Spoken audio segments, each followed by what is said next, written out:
Welcome welcome Hartley welcome. फिर से एक बार जोर से नारा बुलंद हो जाइए, जोड़ो जोड़ो। आवाज राहुल जी तक, आखिरी पड़ाव तक, जहां तक राहुल जी जाएंगे, कश्मीर तक उनको आवाज, अपने नांदेड़ की, अपने कुशनूर की आवाज उनके कानों में गूंजती रहनी चाहिए।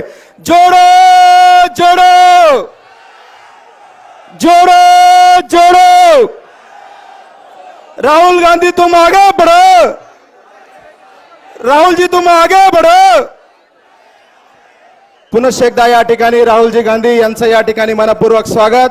या मंचावरील सर्व मान्यवरांचं, कुशनूर नगरी तथा या नांदेड जिल्हा सर्व पदाधिकाऱ्यांच्या वतीने मनपूर्वक स्वागत। सन्माननीय केसी वेणुगोपालजी, एच के पाटील साहेब, अशोकरावजी चव्हाण साहेब, नाना भाऊजी पटोले, खासदार रणजीताई पाटील, संपत कुमारजी, विजयजी वेडेट्टीवार, आमदार भाई जगतापजी, डीपी सावंत साहेब, वसंतरावजी चव्हाण साहेब, अंजलीताई निंबाळकर, रवींद्र वसंत चव्हाण, श्रीनिवास पाटील चव्हाण, हनुमंत पाटील चव्हाण, विजय पाटील चव्हाण, संजय अप्पाजी बेळगे, संभाजी भिलवंडे, मनोज पाटील मोरे, बालाजी मध्यवाड, प्राचार्य पवार साहेब, मिनलताई खतगावकर आणि सरपंच प्रतिनिधी विजय जाधव आणि आपल्या सर्वांच्या साक्षीनं खासदार राहुलजी गांधी साहेबांचं एकदा जोरदार टाळ्यांनी आपण या ठिकाणी स्वागत करूया।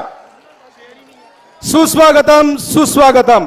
अर्पुनिया पुष्पगुच्छ भाव सुमनांचे, अर्पुनिया पुष्पगुच्छ भाव सुमनांचे स्वागत उपस्थित सकल जनांचे। अधिकसा वेळ घेत नाही, या ठिकाणी संयोजकाच्या वतीनं सर्वप्रथम स्वागत करण्यासाठी या विधानसभेचे माजी आमदार, तुम्हा सर्वांचे प्रेरणास्थान आदरणीय वसंतरावजी पाटील चव्हाण साहेब तथा जिल्हा परिषदेचे माजी शिक्षण सभापती संजय अप्पाजी बेळगे यांना विनंती करतो की त्यांनी, ज्यांनी सबंध भारतामध्ये एक क्रांतीची ज्वाला ज्यांनी पेटवलेली आहे, मशाल हाती घेऊन बदल घडवण्याचा विडा ज्यांनी उचललेला आहे, असे राहुलजी गांधी साहेब यांचं या ठिकाणी स्वागत करावं। आदरणीय माजी आमदार वसंतरावजी चव्हाण साहेब आणि संजय अप्पाजी बेळगे,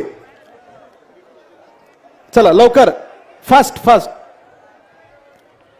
या ठिकाणी 8व्या शतकातील महान क्रांतिकारक बसवेश्वरजी यांची मूर्ती देऊन संजय अप्पाजी बेळगे आणि माजी आमदार वसंतरावजी चव्हाण साहेब राहुलजी गांधी साहेबांचं या ठिकाणी स्वागत करू इच्छित आहेत।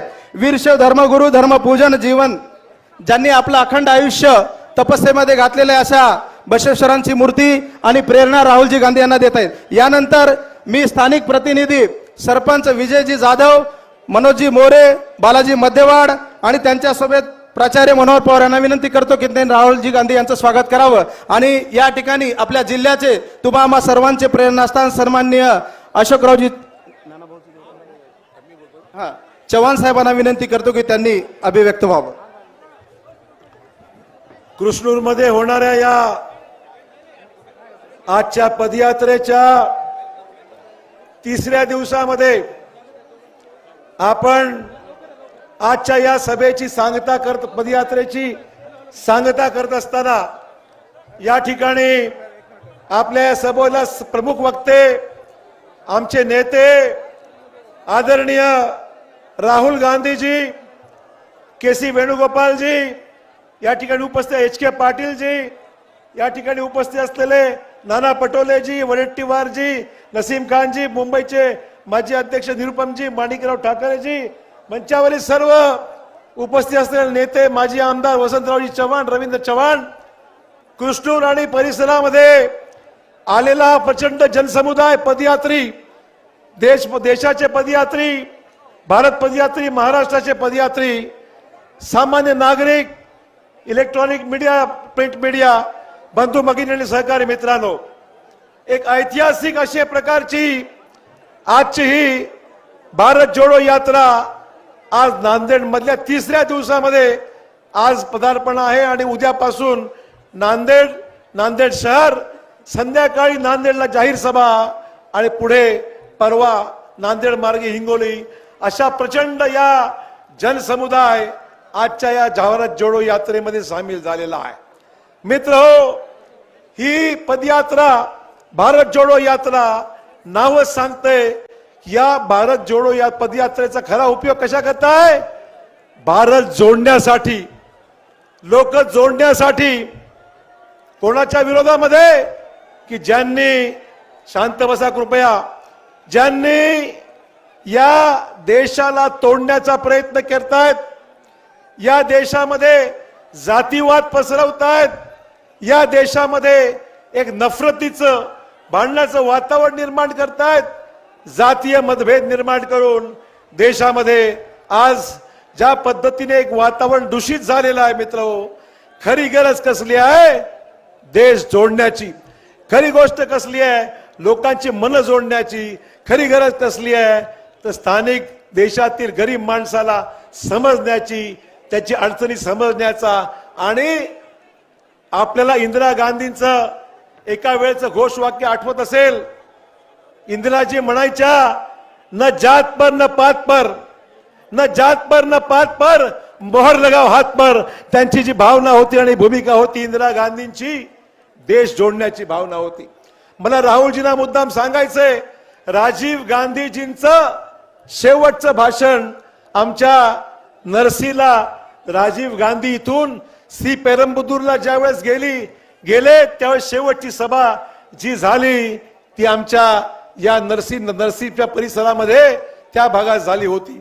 तो दिवस आम्हाला आजही आठवतो की राजीव गांधी या ठिकाणून गेले आणि देशासाठी आपलं सर्वस्व अर्पण केलं.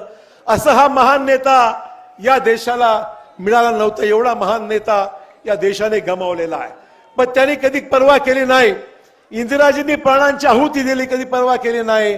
देश जोडण्यासाठी लढत राहिले.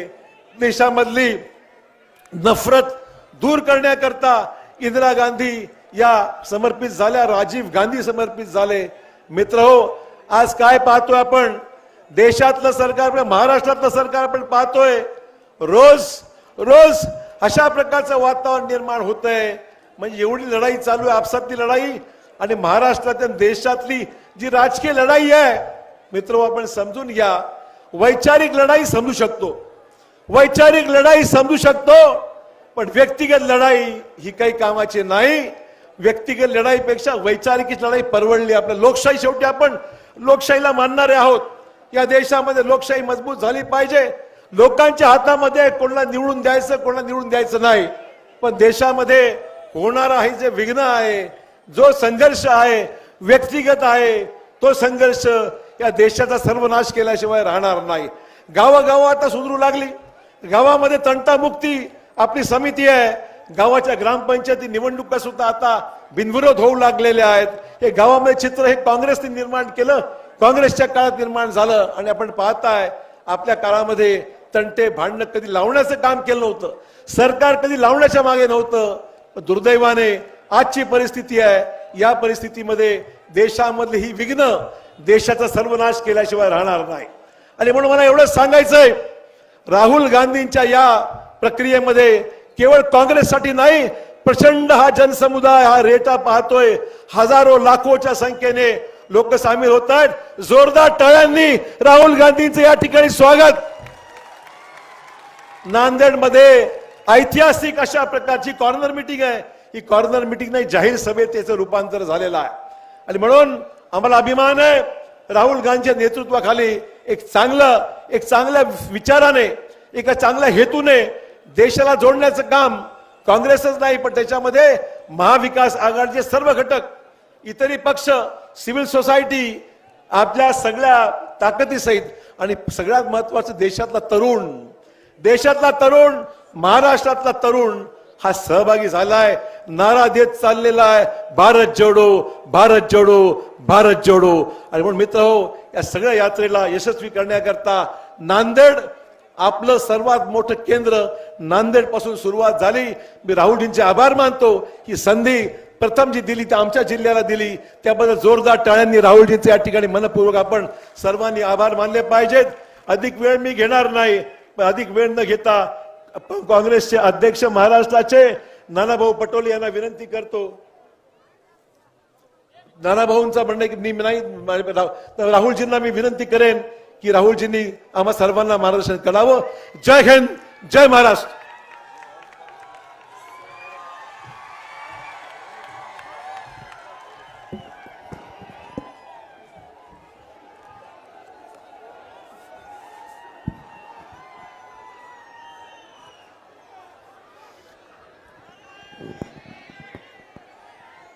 स्टेज पे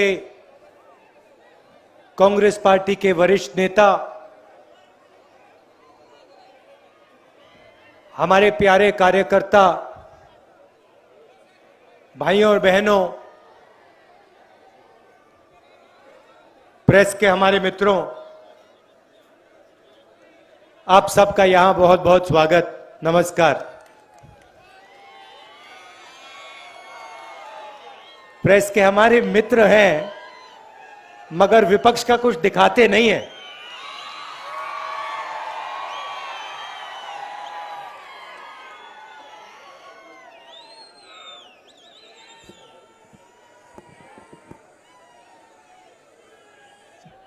तकरीबन 2 महीने पहले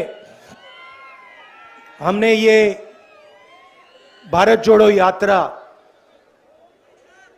कन्याकुमारी से शुरू की और आज हम महाराष्ट्र में हैं। दिन भर चले, 6 बजे से चल रहे हैं, 7-8 घंटे चले हैं, 24-25 किलोमीटर चले हैं और हमारे साथ आप सब चले। धूप में, गर्मी में आपने अपनी शक्ति, अपना प्यार इस यात्रा को दिया। इसके लिए मैं दिल से आप सबका धन्यवाद करना चाहता हूं।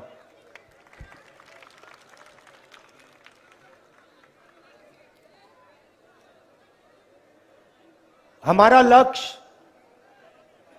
लंबे भाषण देने का नहीं है। आमतौर से राजनेता घंटों बोलते हैं, हमारा यह लक्ष्य नहीं। हम दिन में 7-8 घंटे चलते हैं और हम, सिर्फ मैं नहीं, कांग्रेस पार्टी के सब नेता महाराष्ट्र की आवाज सुनने चल रहे हैं। तो 7 घंटे हम आपकी आवाज सुनते हैं, किसानों से बात करते हैं, छोटे व्यापारियों से बात करते हैं, युवाओं से बात करते हैं, माताएं बहनों से बात करते हैं।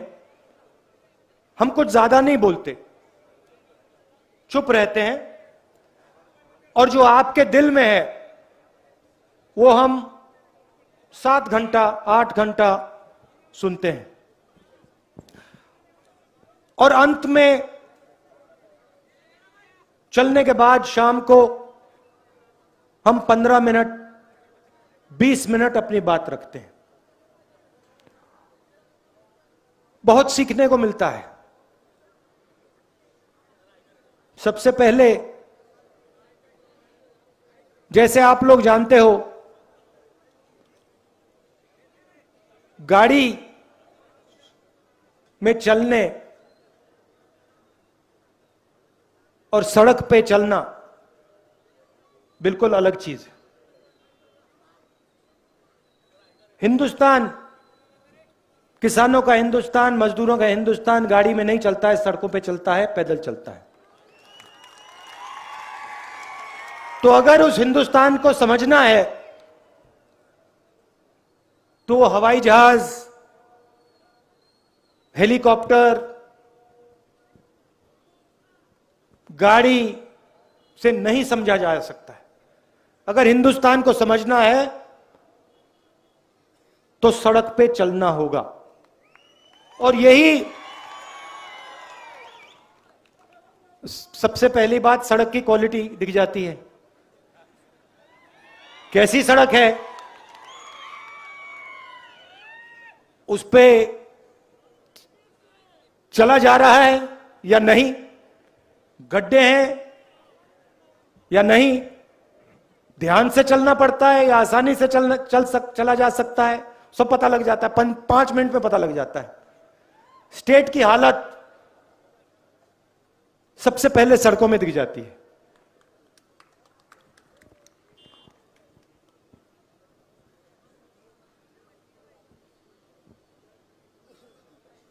खुशी भी होती है। किसी से मिलो, युवा से मिलो, वो अपने सपने के बारे में बताता है, अच्छा लगता है। पढ़ाई के बारे में बताता है, दुख भी होता है। किसानों की आवाज, किसान की बात सुनकर दुख होता है। छोटे व्यापारियों की बात सुनकर दुख होता है।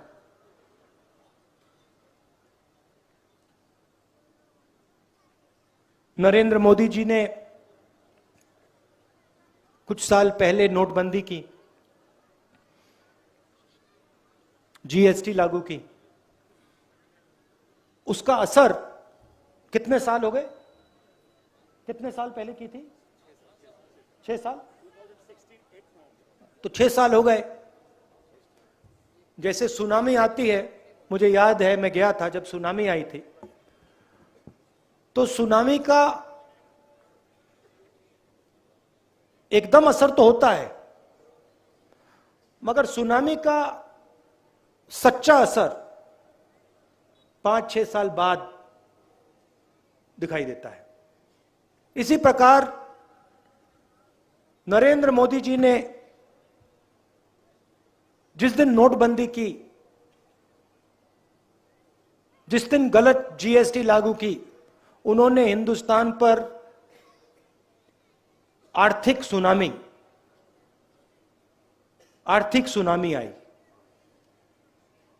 उस समय उन्होंने बोला कि देखो, मैं काले धन के खिलाफ लड़ाई लड़ रहा हूं, काला धन मिट जाएगा। 5-6 साल हो गए, सबूत आपके सामने है, काला धन मिट गया, गायब हो गया।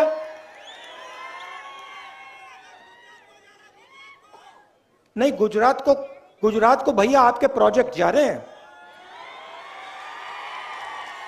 वो काला धन अलग है, मगर आपके प्रोजेक्ट जा रहे हैं। जैसे एयरबस होता है, हवाई जहाज होता है, रनवे से टेक ऑफ करता है, देखा होगा आपने, देखा है ना? वैसे ही एयरबस का प्रोजेक्ट महाराष्ट्र से उड़ता हुआ चला गया। पता नहीं कहां चला गया, कहां गया, क्यों गया, क्यों गया? गुजरात में चुनाव आ रहे हैं। नहीं, वो है किसके यहां गया, वो अलग बात है। तो एयरबस का प्रोजेक्ट गया। अच्छा, आपके जेब में मोबाइल फोन है? दिखाओ जरा। ये इसके अंदर ये मोबाइल फोन का प्रोजेक्ट, फॉक्सकॉन का प्रोजेक्ट, ये कहां गया?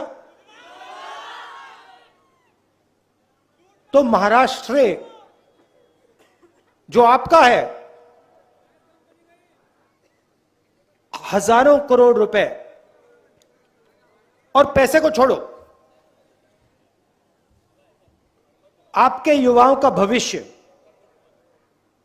उनका रोजगार आपके प्रदेश से छीना जा रहा है।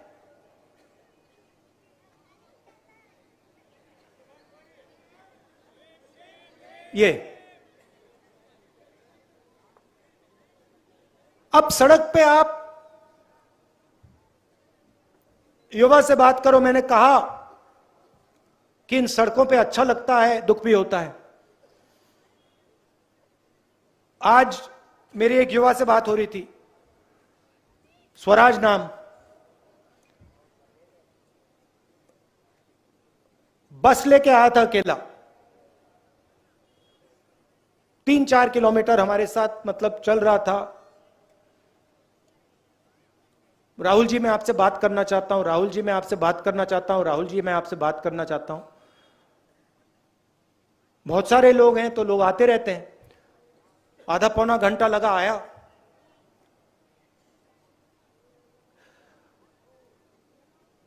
मैं हिंदुस्तान के बड़े बड़े ब्यूरोक्रेट से बात कर रहा हूं।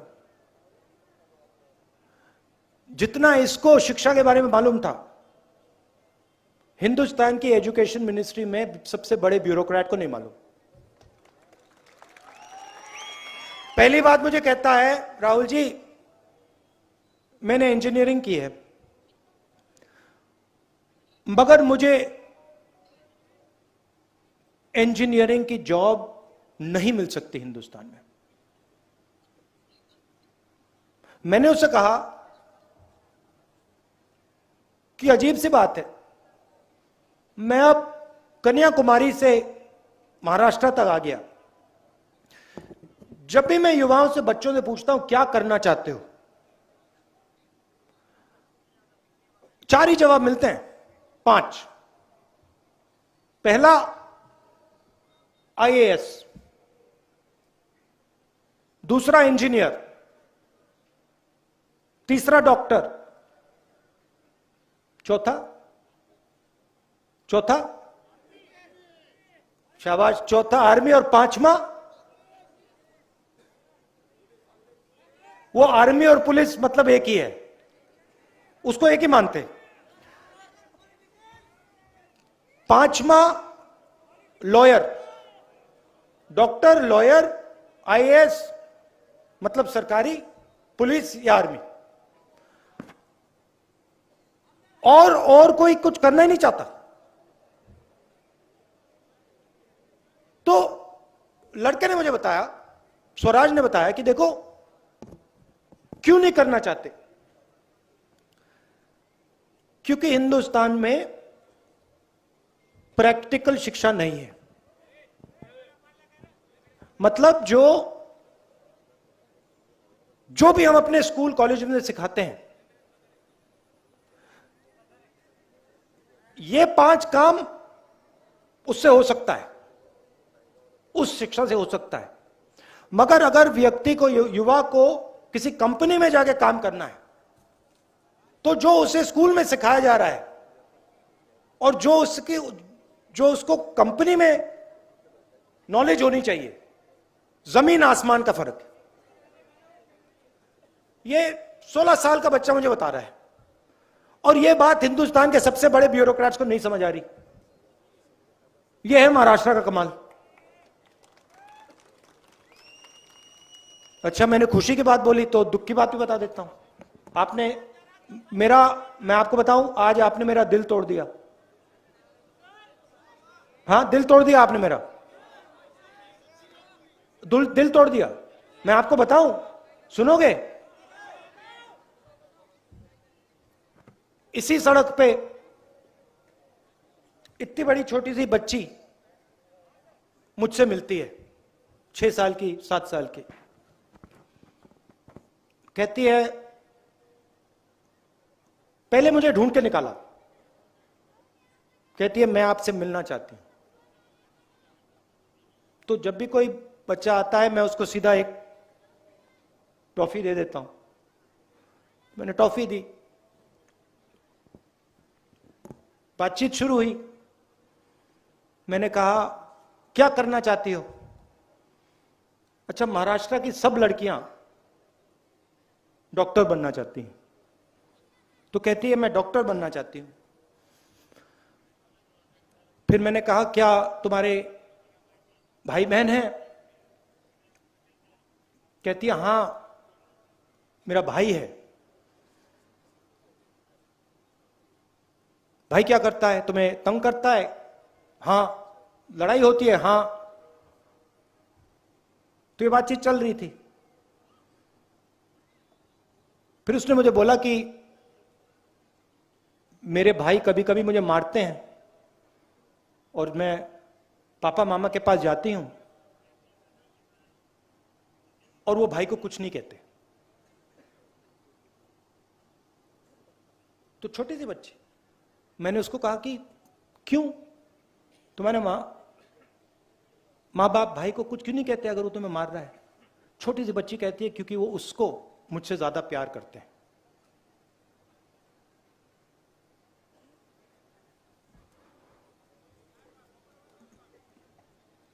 सुनते हुए काफी दुख हुआ। छोटी सी बेटी है, होशियार, मगर उसके माता पिता जिस प्रकार से बेटे को देखते हैं, उस आंख से बेटी को नहीं देखते। इससे आपका प्रदेश कमजोर होता है। सही बोला, गलत बोला? तो हमारी जो बहनें हैं, माताएं हैं, वो पुरुषों से भी ज्यादा जरूरी हैं। और जो देश अपनी महिलाओं की इज्जत नहीं करता, वो देश आगे नहीं बढ़ सकता। दिल की बात बोल दी, मगर अब मैं चल रहा हूं तो मतलब जो दिल में आ रहा है वो बोलना पड़ रहा है। तो यात्रा हमने शुरू क्यों की? शुरुआत में मैंने कहा प्रेस के हमारे मित्र हैं, मगर हमारी बात, विपक्ष की बात, सिर्फ कांग्रेस पार्टी की नहीं, सब विपक्ष की बात दिखाते नहीं। देश में बीजेपी, आरएसएस नफरत फैला रही है, हिंसा फैला रही है, डर फैला रही है। नोटबंदी की, गलत जीएसटी लागू की, किसानों के जो काले कानून थे उसको लागू करने की कोशिश की।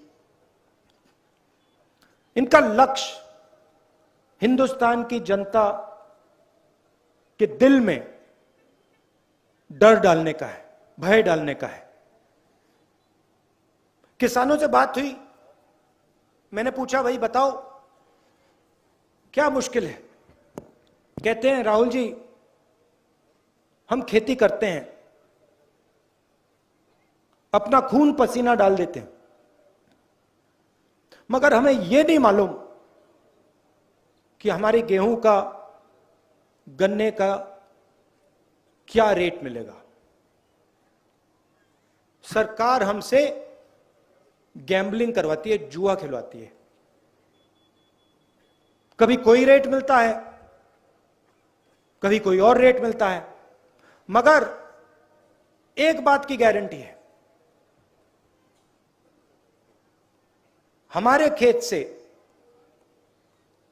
पैसा नहीं बनता है, हमें आमदनी नहीं मिल सकती है।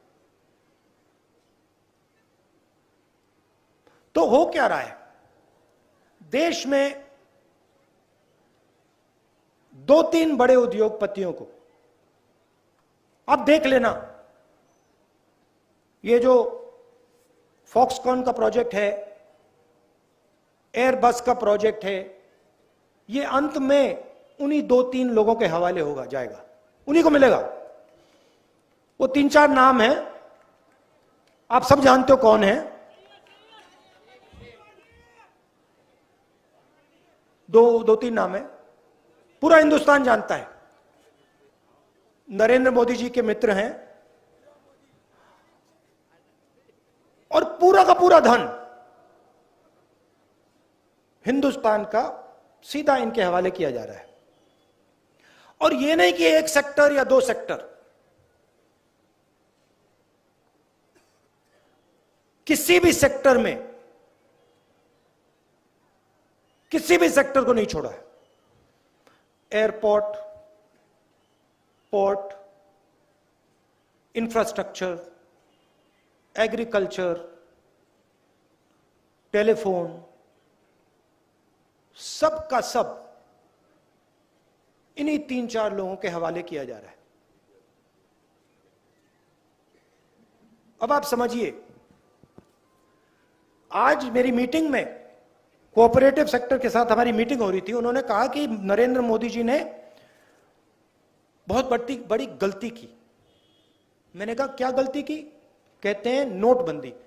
मैंने उनसे कहा देखो बात समझो, नोटबंदी गलती नहीं थी, नोटबंदी उनकी स्ट्रेटजी है। उन्होंने कोई गलती नहीं की। उनका काम,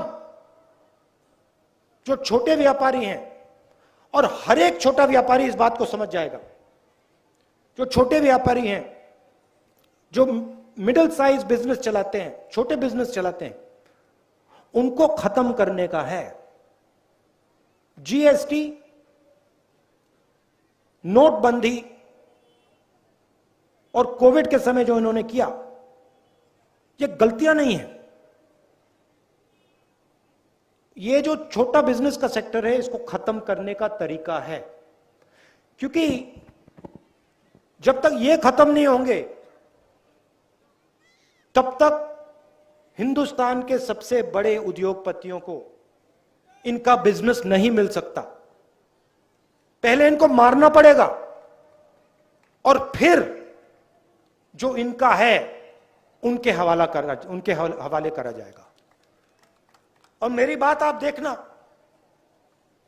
हर सेक्टर में यह होगा, एक सेक्टर नहीं छूटेगा। मगर इसका नतीजा क्या आएगा? नतीजा यह होगा कि इन सड़कों पे जो भी युवा मेरे से बात करेगा वो बेरोजगार होगा। पूरा का पूरा हिंदुस्तान बेरोजगार होगा। क्यों? क्योंकि बड़े उद्योगपति रोजगार नहीं देते। रोजगार 3-4 जगह से मिलता है। जो छोटे व्यापारी होते हैं, मिडिल साइज व्यापारी होते हैं, जो दुकानदार होते हैं, ये रोजगार देते हैं। दूसरा, जिसको हम पब्लिक सेक्टर कहते हैं, सरकारी कंपनियां, ये रोजगार देते हैं। और फिर किसान और उनका पूरा जो सिस्टम है वो रोजगार देता है। इंफ्रास्ट्रक्चर में भी रोजगार पैदा होता है। ये है। अब जो स्मॉल और मीडियम बिजनेस वाले हैं उनको तो खत्म कर दिया, नोटबंदी से खत्म कर दिया, जीएसटी से खत्म कर दिया। जो सरकारी कंपनियां हैं उनको सब के सबको प्राइवेटाइज किया जा रहा है। बीएचईएल, रेलवेज तक, तो वो भी रास्ता बंद हो रहा है। प्राइवेट नौकरी वाला रास्ता बंद हो गया, रोजगार वाला रास्ता बंद हो गया। सरकार में किसी को रोजगार नहीं देते हैं। कॉन्ट्रैक्ट का सिस्टम लगा रखा है, उसमें पता नहीं कब निकाल दें आपको 2 मिनट में। तो बेरोजगारी बढ़ती जा रही है, डर बढ़ता जा रहा है। दूसरी तरफ महंगाई बढ़ रही है। पहले यूपीए के समय 60 रुपए का पेट्रोल था, आज क्या रेट है? 110। डीजल का क्या रेट है? गैस सिलेंडर कितने का आता है? गैस सिलेंडर कितने का आता था पहले? उस टाइम नरेंद्र मोदी बोलते थे देखो 400 रुपए का हो गया। आज एक शब्द नहीं बोलते, आज 1100 रुपए का हो गया। एक शब्द नहीं बोलते। अच्छा, नरेंद्र मोदी जी भ्रष्टाचार की बात नहीं करते। तो एक तरफ महंगाई बढ़ती जा रही है, दूसरी तरफ बेरोजगारी। आपके दिल में डर आ रहा है, और डर को नरेंद्र मोदी जी, बीजेपी और आरएसएस नफरत में बदल रहे हैं। और उसको हमारे मीडिया वाले मित्र फैलाते हैं, दिन भर फैलाते हैं उसको। पैसा नहीं मिल रहा भैया, वो उनका है मीडिया।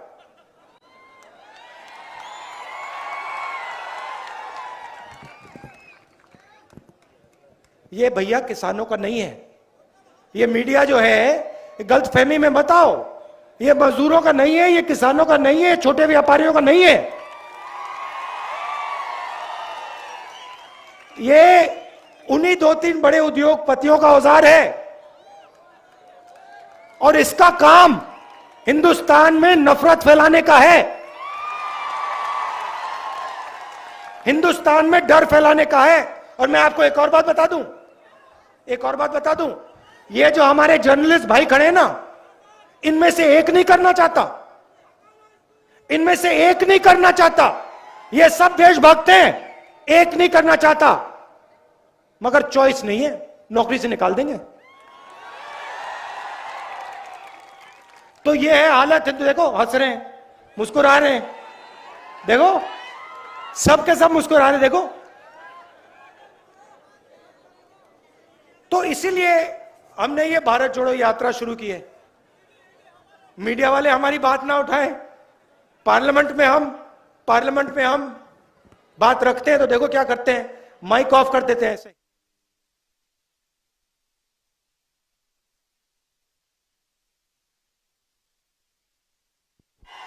यहां पे तो कंट्रोल है माइक का, पार्लियामेंट हाउस में वहां पे ऐसे ही बंद हो जाता है 2 मिनट में, देखते ही रह जाते हैं हम। नोटबंदी की बात करो, माइक ऑफ।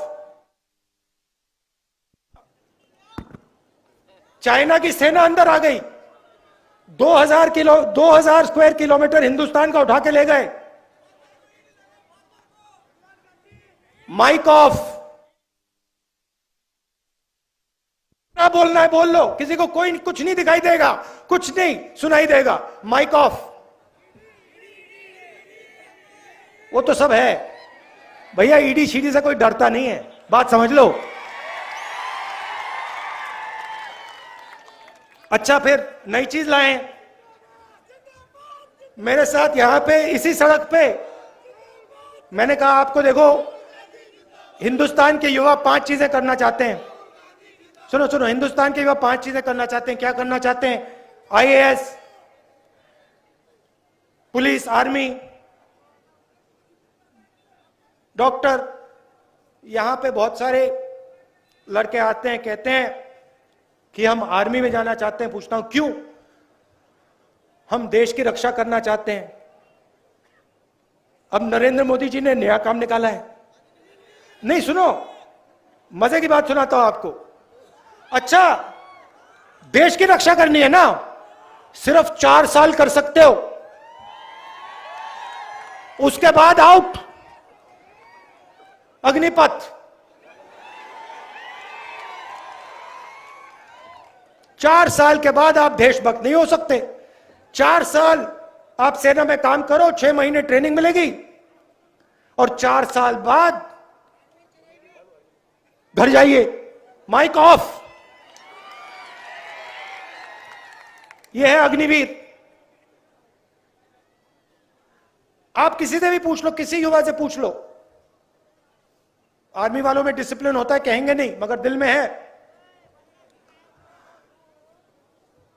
तो चाइना की सेना आती है अंदर, एकदम माइक ऑफ हो जाता है। प्रधानमंत्री कहते हैं कोई अंदर नहीं आया। अच्छा, तो अंदर नहीं आया तो हमारी सेना उनकी सेना के साथ किस बात की बातचीत कर रही है? 22 बार बातचीत हो गई। हमारी सेना कह रही है कि हमारी जमीन ले गए। नरेंद्र मोदी जी कह रहे हैं नहीं, जमीन नहीं गई। नेगोशिएशन में चाइना के लोग कहते हैं कि भैया आपके तो प्रधानमंत्री कह रहे हैं कि जमीन नहीं गई। यह है हालत देश की। इसीलिए हमने ये यात्रा शुरू की है। और यात्रा में बड़ी अजीब सी बात हो रही है। और देखिए, आप सबसे पूछिए, पटोले जी बैठे हैं, चौहान साहब बैठे हैं, इनसे पूछिए। 6 बजे सुबह यात्रा शुरू होती है, 7 बजे शाम को खत्म होती है। थकान नहीं होती। 25 किलोमीटर चलने के बाद, नहीं, मैं सिर्फ अपनी बात नहीं कर रहा हूं, मैं सबकी बात कर रहा हूं, किसी को थकान नहीं होती। पूछो क्यों? नहीं, क्यों? क्योंकि आपकी शक्ति के बल पर हम चल रहे हैं। आपका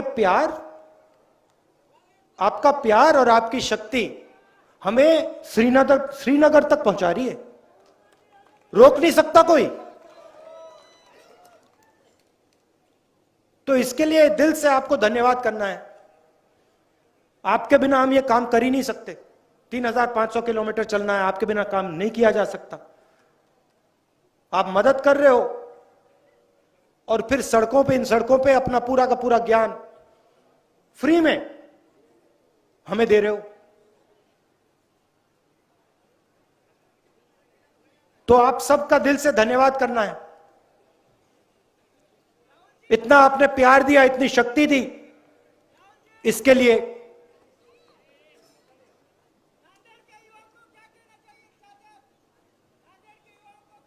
डरो मत, किसी चीज से डरो मत। मैं नरेंद्र मोदी की बात नहीं कर रहा हूं, मैं आरएसएस की बात नहीं कर रहा हूं। जिंदगी में किसी चीज से डरो मत, कभी नहीं डरो। और दूसरी बात सुनो, अगर डरोगे नहीं तो किसी से नफरत करोगे नहीं, हो ही नहीं सकता। तो अपने दिल में से डर को निकाल दो, और जो ये देश है इसमें नफरत मत फैलाओ, इसमें भाईचारा और प्यार फैलाओ। देशभक्ति करनी है। देशभक्ति देश को बांटने से नहीं होती। एक तरफ झंडे को सलूट मारा, दूसरी तरफ एक भाई को दूसरी भाई से लड़ा दिया, यह देशभक्ति नहीं है, यह देश को कमजोर करने का काम है। तो नांदेड़, महाराष्ट्र, हिंदुस्तान के युवा से मेरा एक ही मैसेज है, डरो मत और नफरत को अपने दिल से मिटा दो और देश के लिए काम करो। बहुत बहुत धन्यवाद। नमस्कार, जय हिंद।